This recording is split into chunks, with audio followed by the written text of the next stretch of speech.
proposition de loi.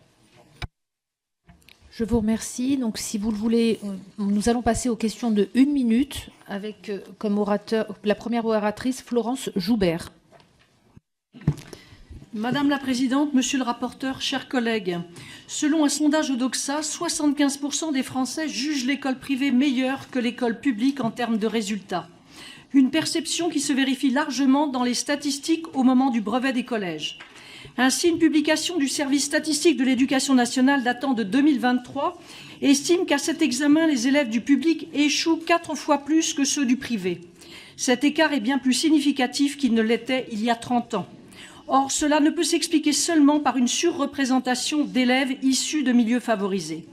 D'autres causes existent, comme celle des méthodes pédagogiques mieux adaptées aux élèves, l'exigence de l'excellence, de la discipline, du respect dans une atmosphère sécurisante.